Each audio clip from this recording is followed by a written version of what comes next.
Expanding education and access is the goal for one after-school program here in the city of Buffalo. The Grant Street Neighborhood Center teaching children and teens here in the city how to code. According to code.org, schools with more diversity are far less likely to offer computer science courses.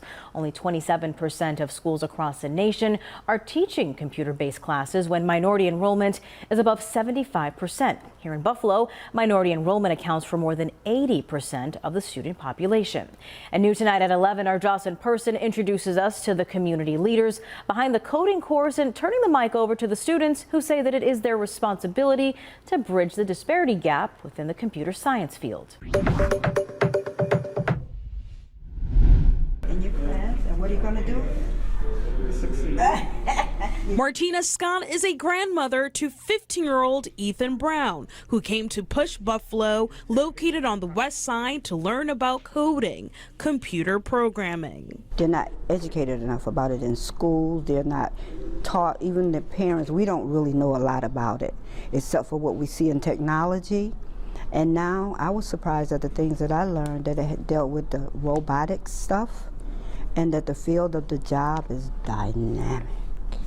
Martina tells me her grandson has always been into coding. 4th or 5th grade, I've had my own computer, and it just came from liking video games and wanting to make my own. He also sees the lack of diversity in the field, something he's looking to change. It's mostly like male-dominated, white-dominated.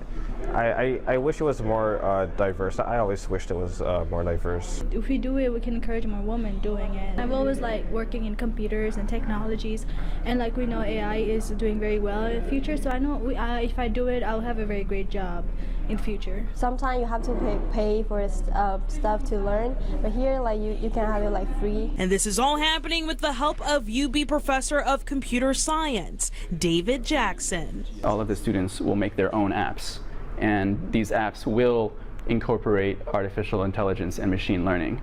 And so they become the creators. They exercise the agency they have that a lot of companies might have been trying to repress. So we're trying to take that shift, like I said, from more consumer to more creator. Jackson tells me he is passionate about helping the underserved. Black and brown and indigenous women, way underrepresented in computing and kind of STEM in general. It's about us all working together and righting some of these historical wrongs and repairing some of the harms that, certainly my ancestors have done, and they're not here to repair themselves, so it falls on me. On the west side, we have so many different people that are from all over the world. So having a central location with staff who are loving and caring and want to give you an opportunity to not only have fun but learn life skills, that's invaluable. Research. Use your phones instead of, doing the videos and the music.